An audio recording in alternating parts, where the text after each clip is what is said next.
News every 15 minutes, weather every 10, and sports twice an hour. Newstalk, KGVO, AM 1290 and 101.5 FM. You're listening to Montana Morning with Peter Christian.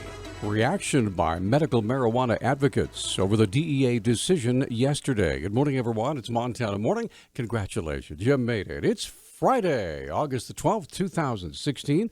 We have 52 degrees under a beautiful, mostly clear skies. The sun's just coming up. Pretty dawn out there this morning. Again, it's 52 degrees.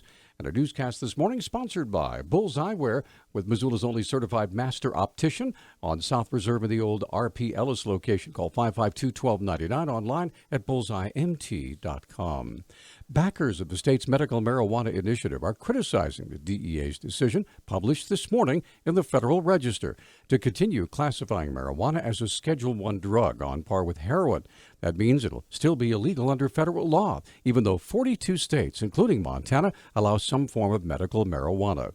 The DEA claims there are no adequate safety studies that prove marijuana has health benefits.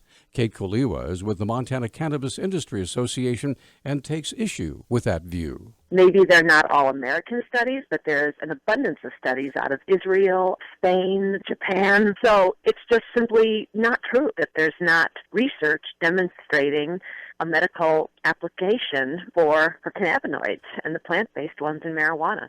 Koliwa says she's still optimistic that this year's ballot initiative 182, which reestablishes a regulated medical marijuana program, will pass. It's a 12-year-long struggle to keep a program in place that's helping cancer patients and hospice patients and seizure patients all throughout the state. And the citizens are behind it.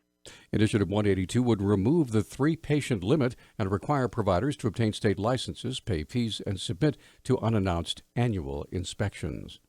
And on a related story, 3 years into the nation's hemp experiment, the crop's potential is still hazy. Hemp was authorized for research and experimental growth in the 2014 Farm Bill, but marijuana's non-intoxicating cousin hemp is being grown this year on only about 6,900 acres across the country. That's according to industry tallies based on state reports. The crop is still too new to be tracked by the U.S. Department of Agriculture, which has no recent estimate of market prices or commercial uses for hemp. Growing hemp was illegal from 1937 until 2014 because the plant can be manipulated to enhance a psychoactive chemical in the plant's flowers called THC to produce marijuana. Texas and 11 other states, including Montana, are asking a federal judge to halt an Obama administration directive on bathroom rights for transgender students in U.S. public schools. The hearing today in Fort Worth comes 3 months after federal officials told schools that transgender students must be allowed to use bathrooms and locker rooms consistent with their chosen gender identity.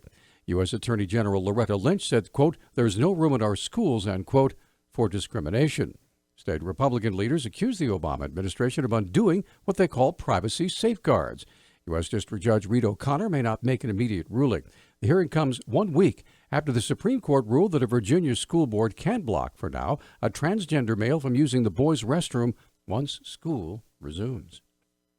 Montana Fish, Wildlife, and Parks has been investigating the death of 38-year-old Brad Treat since June. Treat, a law enforcement officer with the Forest Service, was killed by a grizzly bear while mountain biking in Glacier Park. FWP Region 1 spokesman John Fraley explains. The mountain biker, based on our investigation, collided with this grizzly bear, which led to the attack that resulted in the fatality. And what we're putting out now is the results of the DNA analysis that we have obtained from all the materials we collected and had analyzed with DNA, and now we've put that out. DNA analysis reveals the bear is an adult male whose DNA has been cataloged multiple times in the past, but who has never before posed a problem with humans. We weren't trying to target this bear because it had gotten into any trouble. It hadn't gotten into a chicken coop or broken into a structure or had any conflict with humans. It was just randomly noted as part of our research project. So there's no history of issues with this bear with human conflict. This collision that occurred, it looks like a collision that occurred with a short sight distance surprise encounter. Euthanasia of the bear will not be pursued because of the chance nature of the attack. Fraley says the investigation is now closed and there's no ongoing search for the bear. A 23-year-old Helena man was killed, 3 other people injured in a head-on collision that the Highway Patrol says was caused when the man tried to pass another vehicle in a no-passing zone. The patrol said the man was westbound on U.S. Highway 12 near Avon Wednesday when he attempted the illegal pass and struck an eastbound SUV. The car then spun around and hit the back of a passing semi-trailer. The driver died at the scene. His name has not yet been released. His passenger, a 57-year-old Helena woman, was flown to a Missoula hospital. Neither was wearing a seatbelt. A 35-year-old Missoula woman and a 15-year-old boy in the SUV were taken to the hospital in Helena. The patrol said they were both wearing seatbelts.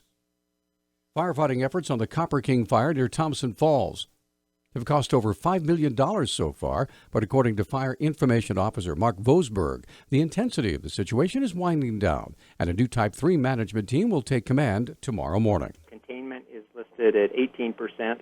Our fire acreage is 1,465, and we're actually in the process now of starting to reduce the number of folks out on the fire line. I think we peaked out last week somewhere in the 500s, and as of today, we're at 325 personnel on the fire. The containment levels on Copper King fire are low because fire lines in some cases have to be carved out nearly 3 miles away from the blaze due to difficult terrain. Fire is generally moving north and east, with the prevailing winds out of the west.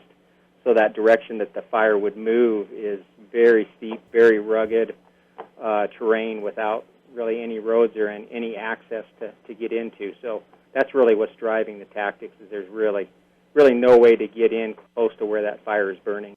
Acre per acre, the $5.1 million cost of the fighting the Copper King is high. For comparison, the Roaring Lion fire, which began on the same day, has cost nearly $8 million, but it's more than 5 times the size of the Copper King fire. A trade group for the energy industry is accusing federal officials of illegally canceling or postponing the sale of more than 24 oil and gas leases over the past 2 years.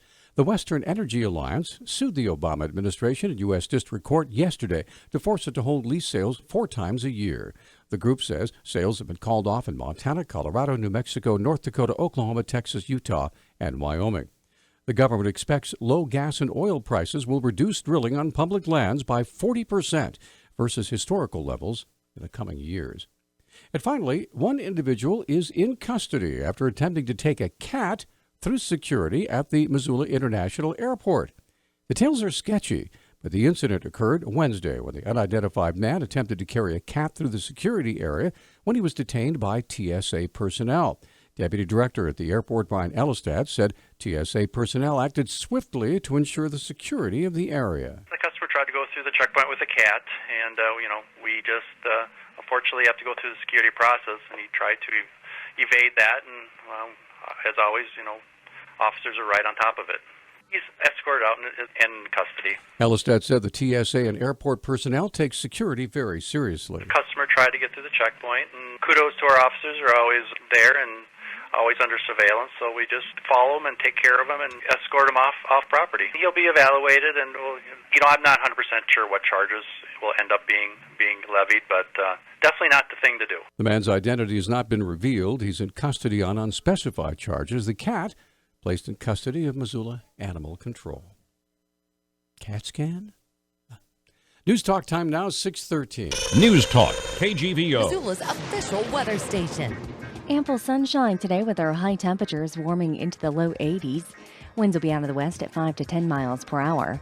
Mostly clear tonight, lows in the low 50s. Highs this weekend near 90. I'm meteorologist Brooke Foster for Missoula's KECI 13.